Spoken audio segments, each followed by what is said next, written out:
Lingkungan dan pembangunan adalah dua aspek yang saling terhubung dalam kehidupan manusia. Krisis energi global mempengaruhi aktivitas industri dan kehidupan sehari-hari masyarakat. Krisis lingkungan seperti deforestasi dan polusi mengancam kelangsungan hidup makhluk hidup di bumi. Krisis ini memperumit perencanaan ekonomi, menurunkan produktivitas dan mengganggu sistem komunikasi serta kesejahteraan masyarakat. Pembangunan berkelanjutan dan kebijakan publik yang tepat adalah kunci untuk mengatasi tantangan ini. Dalam era pembangunan yang cepat, kita dihadapkan pada tantangan serius dalam administrasi pembangunan. Pertumbuhan populasi yang tidak terkendali menambah tekanan pada sumber daya alam dan infrastruktur kota. Banyak industri mengabaikan perlindungan lingkungan, mengeluarkan polutan tanpa pengolahan yang memadai. Proyek pembangunan seringkali dijalankan tanpa mempertimbangkan dampak jangka panjang pada ekosistem. Kebijakan seringkali tidak efektif disebabkan proses birokrasi yang lambat dan lemahnya pengawasan. Kesadaran masyarakat terhadap lingkungan masih rendah, terlihat dari perilaku membuang sampah sembarangan. Kita perlu kebijakan berkelanjutan dan kolaborasi antara pemerintah, industri, dan masyarakat untuk mencapai pembangunan yang ramah lingkungan. Mari kita bahas tentang pembangunan berwawasan lingkungan dan berkelanjutan yang menjadi kunci masa depan kita. Pertumbuhan ekonomi jangka panjang hanya dapat terjadi jika lingkungan alam tetap terjaga dan layak untuk kehidupan. Kita perlu mengadopsi pendekatan terpadu dalam pembangunan berkelanjutan yang mengintegrasikan berbagai sektor. Integrasi dimensi ilmu pengetahuan, teknologi, sosial, budaya, dan ekonomi sangat penting untuk keberlanjutan. Hak untuk hidup harmonis dengan lingkungan harus menjadi dasar kebijakan publik yang berkelanjutan. Pembangunan berkelanjutan adalah kunci masa depan ekonomi, sosial, dan lingkungan yang seimbang. Pembangunan berkelanjutan adalah konsep yang mengajarkan kita untuk memenuhi kebutuhan sekarang tanpa mengorbankan generasi mendatang. Ini melibatkan keseimbangan harmonis antara kebutuhan manusia, pertumbuhan ekonomi, dan kelestarian lingkungan. Dalam administrasi pembangunan, kebijakan dan keputusan harus mempertimbangkan dampak jangka panjang ketiga pilar ini. Bank Dunia menekankan analisis manfaat biaya, ekonomi makro, dan perlindungan lingkungan untuk mencapai kesejahteraan berkelanjutan. Administrasi pembangunan berkelanjutan adalah kunci untuk menjamin kesejahteraan generasi kini dan mendatang. Mari kita bahas kerangka kerja kebijakan untuk perlindungan lingkungan.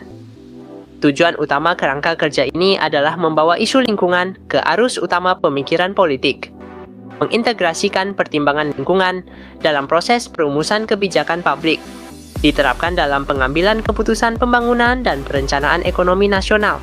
Perlindungan lingkungan harus menjadi bagian inti dari kebijakan pembangunan, bukan sekadar pelengkap, melainkan fondasi bagi masa depan yang berkelanjutan. Environmental protection requires a strong, integrated institutional framework that connects governance, law, and nature itself. We must consider approaches to reform existing institutions and legal mechanisms for better environmental governance. Developing environment-focused policies, laws, and institutions requires careful environmental impact analysis and sustainability considerations. Effective policies must address root causes of pollution and environmental degradation before they occur. Economic development can be achieved when countries strengthen their institutions and embrace a sustainable attitude toward nature. Kerangka kebijakan dan rencana aksi menjadi pondasi penting dalam menghubungkan pembangunan dengan pelestarian lingkungan secara berkelanjutan. Pertama, evaluasi implikasi lingkungan dari pertumbuhan penduduk yang mengakibatkan kota-kota padat dan tekanan terhadap fasilitas publik. Kedua, penilaian dampak lingkungan dari eksploitasi sumber daya alam seperti hutan, air, dan energi yang berlebihan. Ketiga, langkah pembangunan yang berpusat pada manusia dengan fokus pada kesejahteraan, keadilan sosial, dan kualitas hidup yang optimal. Contoh di negara-negara padat penduduk seperti India dan China menunjukkan tantangan urbanisasi dan upaya implementasi kebijakan berkelanjutan. Kunci keberhasilan terletak pada kebijakan terpadu dan rencana aksi yang mampu mencapai keseimbangan antara pembangunan, lingkungan, dan kesejahteraan manusia. Perlindungan lingkungan memerlukan mekanisme pengaturan yang kuat dan komprehensif untuk memastikan keberlanjutan. Mekanisme pengaturan meliputi penetapan peraturan, penerapan hukuman, pemantauan, dan proses peradilan yang efektif. Strategi biaya limbah menggunakan insentif ekonomi melalui biaya limbah atau emisi untuk mendorong pengurangan polusi. Pendekatan kebijakan meliputi instrumen kebijakan dan perubahan kelembagaan dengan pembentukan Departemen Lingkungan yang kuat, legislasi yang efektif, termasuk undang-undang dan analisis mengenai dampak lingkungan, AMDAL, yang ditegakkan dengan ketat. Dengan pendekatan terpadu ini, negara-negara dapat mencapai keberlanjutan lingkungan yang berkelanjutan.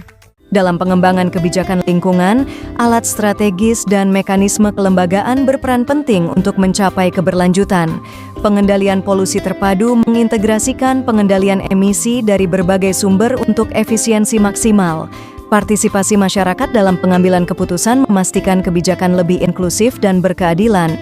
Instrumen ekonomi seperti pajak lingkungan dan insentif hijau mendorong perilaku ramah lingkungan. Transformasi proses pengambilan keputusan memasukkan pertimbangan lingkungan sejak tahap awal. Kemitraan yang kuat antara berbagai pemangku kepentingan memperkuat implementasi kebijakan. Kebijakan lingkungan yang sukses terwujud dari sinergi antara kebijakan, institusi, dan partisipasi semua pihak. Instrumen kebijakan dan penegakan perlindungan lingkungan. Pentingnya regulasi dalam menjaga kelestarian alam. Negara perlu menetapkan standar lingkungan sebagai acuan perlindungan lingkungan yang efektif.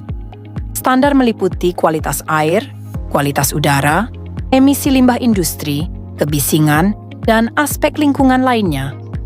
Pendekatan pertama adalah menetapkan standar lingkungan nasional dengan dokumen regulasi dan ambang batas yang jelas. Kedua, pengujian laboratorium dan prosedur QA/QC yang ketat untuk memastikan data lingkungan yang akurat. Jaringan laboratorium lingkungan terakreditasi memastikan konsistensi mutu pengujian di seluruh wilayah. Penegakan hukum meliputi pengecekan rutin, investigasi pelanggaran, proses penuntutan, dan pemberian sanksi. Standar, pengawasan, dan penegakan hukum adalah fondasi utama perlindungan lingkungan yang efektif. Rencana aksi untuk ISSD, langkah strategis menuju pembangunan berkelanjutan. Prioritas utama pemerintah negara berkembang adalah mengintegrasikan pertimbangan lingkungan ke dalam pengambilan keputusan secara sistematis. Rencana pembangunan fisik nasional, tata ruang nasional, dan infrastruktur yang berwawasan lingkungan. Kebijakan dan kelembagaan lingkungan hidup nasional, lembaga, kebijakan, dan sistem koordinasi antar instansi. Konteks hukum, undang-undang, peraturan, dan penegakan hukum lingkungan yang tegas. Kebijakan industri dan lingkungan, industri hijau, teknologi ramah lingkungan, dan efisiensi sumber daya. Rencana aksi ISSD menjadi langkah strategis untuk mencapai pembangunan yang berkelanjutan, adil, dan ramah lingkungan. Mari kita bahas penerapan peraturan lingkungan hidup yang efektif untuk masa depan yang lebih hijau. Penerapan yang efektif membutuhkan manajemen akuntabel, konsultasi publik, dan koordinasi kelembagaan yang baik. Pertama, pemahaman yang jelas dan sikap kehati-hatian. Pengelolaan harus hati-hati dan rasional. Kedua, konsultasi publik yang penting untuk menjaga kepercayaan masyarakat dalam kebijakan lingkungan. Ketiga, efektivitas dan efisiensi administratif dengan merampingkan prosedur birokrasi. Keempat, pengambilan keputusan yang tepat waktu dengan alur yang jelas dan cepat. Kelima, pengelolaan yang akuntabel dan bertanggung jawab dengan transparansi dan integritas. Akuntabilitas, transparansi, dan integritas adalah fondasi utama keberhasilan perlindungan lingkungan hidup. Konsep Lembaga Penegakan Hukum Lingkungan dan Integrasi Kelembagaan. Video edukatif ini akan menjelaskan peran penting Lembaga Penegakan Hukum Lingkungan. Lembaga Penegakan Hukum Lingkungan adalah badan yang ditunjuk untuk menerapkan standar, peraturan, dan ketentuan penegakan hukum lingkungan. Peran utama meliputi penerapan standar, pengawasan, investigasi, dan penindakan pelanggaran hukum lingkungan. Integrasi vertikal menghubungkan pengendalian gangguan lingkungan dari tingkat nasional hingga daerah untuk udara bersih, air bersih, dan bahan berbahaya. Integrasi horizontal dilakukan melalui komite antar kementerian tingkat tinggi untuk koordinasi perlindungan lingkungan hidup. Penegakan hukum lingkungan yang efektif memerlukan koordinasi lintas sektor dan integrasi kelembagaan yang kuat. Krisis lingkungan hidup semakin membesar, menuntut respons administratif yang tangguh dan strategis. Visi administratif yang terukur, sistematis, dan holistik menjadi kunci dalam menghadapinya. Ini memerlukan koordinasi institusional yang efektif, penyesuaian kebijakan yang dinamis, dan adaptasi struktural dalam administrasi pembangunan yang berkelanjutan. Lembaga bantuan internasional berperan penting dalam mempercepat penerimaan institusi dan memperkuat akomodasi administratif. Dorongan eksternal mendukung pelatihan, transfer pengetahuan, dan penguatan kapasitas lembaga nasional dan daerah. Visi administratif yang kuat dan adaptif adalah kunci untuk menghadapi krisis lingkungan secara berkelanjutan. Pelatihan administrator untuk pembangunan berkelanjutan yang ramah lingkungan kekurangan tenaga manajerial merupakan tantangan serius di negara-negara dunia ketiga dalam melaksanakan ISSD. Keberhasilan ISSD membutuhkan pelatihan manajerial khusus, pelatihan teknis, dan peningkatan kapasitas administrator publik. Program pelatihan interaktif dengan materi terkini dan instruktur berpengalaman akan meningkatkan kompetensi administrator. Investasi pada pelatihan administrator adalah kunci untuk mewujudkan ISSD yang efektif dan berkelanjutan. Dalam administrasi lingkungan, aspek yuridiksi dan kerjasama antar sektor menjadi kunci keberhasilan perlindungan alam. Keterbatasan yurisdiksi membuat lembaga lingkungan tidak mampu menangani semua tantangan secara mandiri. Kerjasama lintas lembaga dan koordinasi sumber daya menjadi solusi untuk mengatasi kompleksitas masalah lingkungan. Pendekatan preventif melalui deteksi dini dan perencanaan strategis mencegah krisis lingkungan sebelum terjadi. Aspek antar sektor menghubungkan industri, pertanian, energi, transportasi, dan lingkungan dalam satu sistem kebijakan. Dengan demikian, administrasi lingkungan yang efektif dapat terwujud melalui kolaborasi yang solid antara berbagai aktor dan sektor. Mari kita eksplorasi paradigma administrasi untuk pembangunan berkelanjutan dan ramah lingkungan. Administrasi ISSD melibatkan banyak dan beragam elemen dalam konteks yang kompleks. Administrasi ISSD berlangsung dalam konteks yang beragam, tidak dapat diseragamkan. Lingkungan administrasi ISSD tidak hanya struktural, tetapi juga dipengaruhi sejarah dan pengalaman masa lalu. Administrasi ISSD membutuhkan pemikiran jangka panjang yang terintegrasi dengan kebijakan jangka pendek. Praktik dan struktur administrasi spesifik harus selaras dengan perspektif dan visi yang lebih luas. Sinergi antara lembaga lama dan lembaga baru merupakan kunci keberhasilan ISSD. Dengan paradigma ini, kita membangun masa depan yang berkelanjutan dan ramah lingkungan. Identifikasi kebutuhan pelatihan administrator ISSD, kunci keberhasilan pengelolaan lingkungan dan pembangunan berkelanjutan. Keberhasilan ISSD sangat bergantung pada identifikasi kebutuhan pelatihan yang tepat bagi administrator publik. Pendidikan dan pelatihan standar meliputi program terstruktur dan sertifikasi administrator ISSD. Integrasi ilmu sosial dan ilmu alam menghubungkan aspek sosial, ekonomi, dan lingkungan alam secara holistik. Kemampuan analisis melibatkan studi kasus, pemetaan masalah, dan pengambilan keputusan berbasis data. Perspektif internasional memahami tren global dan keterkaitannya dengan pembangunan wilayah lokal.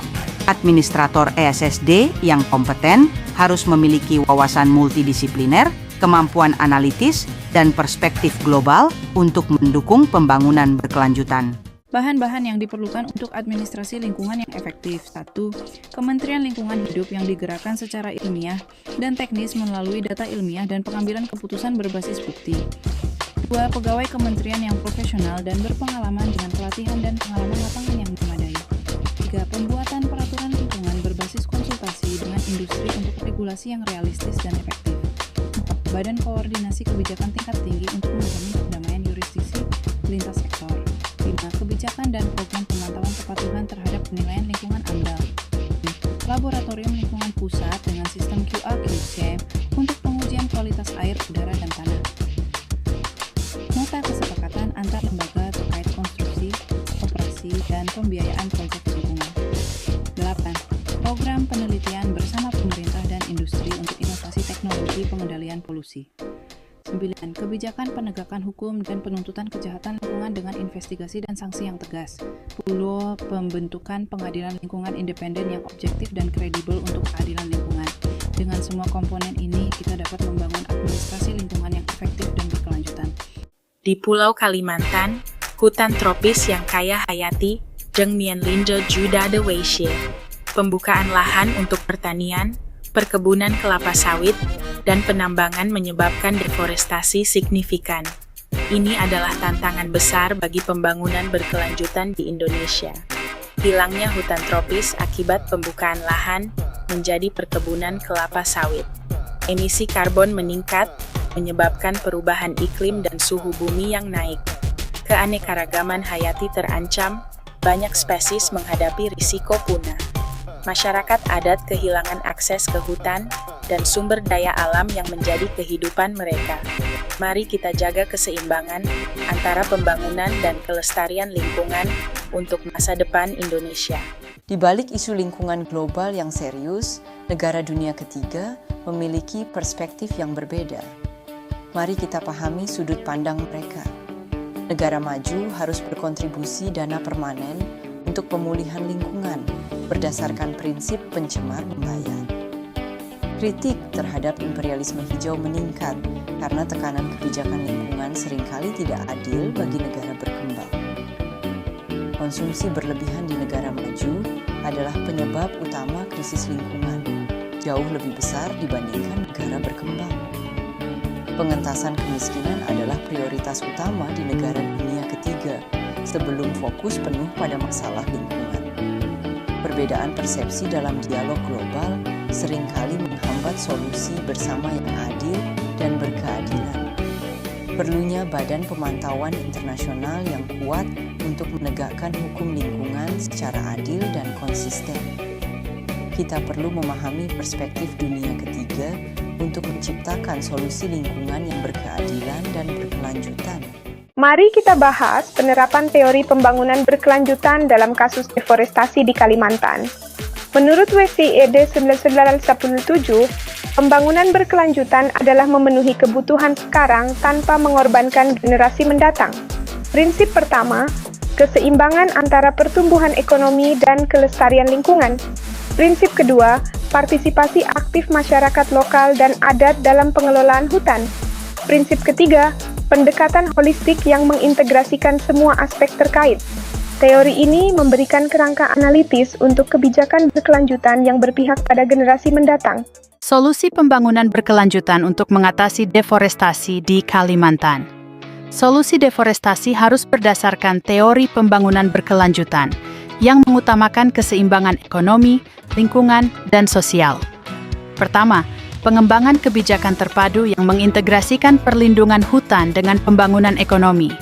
Kedua, pendidikan lingkungan dan kampanye publik untuk meningkatkan kesadaran akan pentingnya hutan dan keanekaragaman hayati. Ketiga, partisipasi aktif masyarakat lokal dan adat dalam pengelolaan sumber daya alam secara berkelanjutan. Dengan pendekatan ini, kita dapat menciptakan masa depan yang lebih hijau dan berkelanjutan untuk Kalimantan. Kota A mengalami pertumbuhan pesat, namun dengan itu datang tantangan besar. Peningkatan volume sampah yang tidak terkendali. Sampah menumpuk mencemari tanah, air, dan udara. Kesehatan masyarakat dan kualitas hidup terancam. Kesadaran masyarakat tentang pengelolaan sampah masih rendah, dan partisipasi dalam daur ulang sangat kurang. Langkah pertama, analisis situasi melalui survei lapangan untuk mengidentifikasi volume dan jenis sampah di setiap wilayah. Pemerintah menyusun kebijakan pengelolaan sampah berkelanjutan dan regulasi daur ulang yang tegas. Kampanye media sosial, seminar, dan workshop untuk meningkatkan kesadaran dan keterampilan masyarakat dalam mengelola sampah. Pendirian pusat daur ulang strategis dan pelatihan masyarakat untuk memilah dan mendaur ulang sampah secara efektif.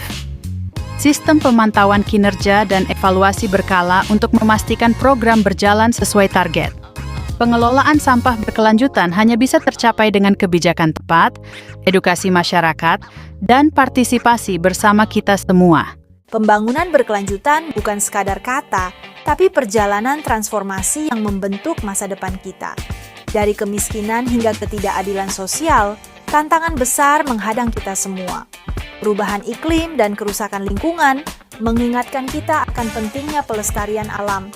Krisis kesehatan mengajarkan kita pentingnya ketahanan masyarakat dan akses layanan yang adil. Mimpi kita, negara yang bijak mengelola sumber daya, SDM unggul, masyarakat adil, dan partisipasi inklusif. Reformasi kelembagaan dan partisipasi publik adalah kunci mewujudkan keadilan sosial dan kelestarian. Pembangunan berkelanjutan bukan hanya tentang hari ini, tetapi tanggung jawab kita terhadap masa depan.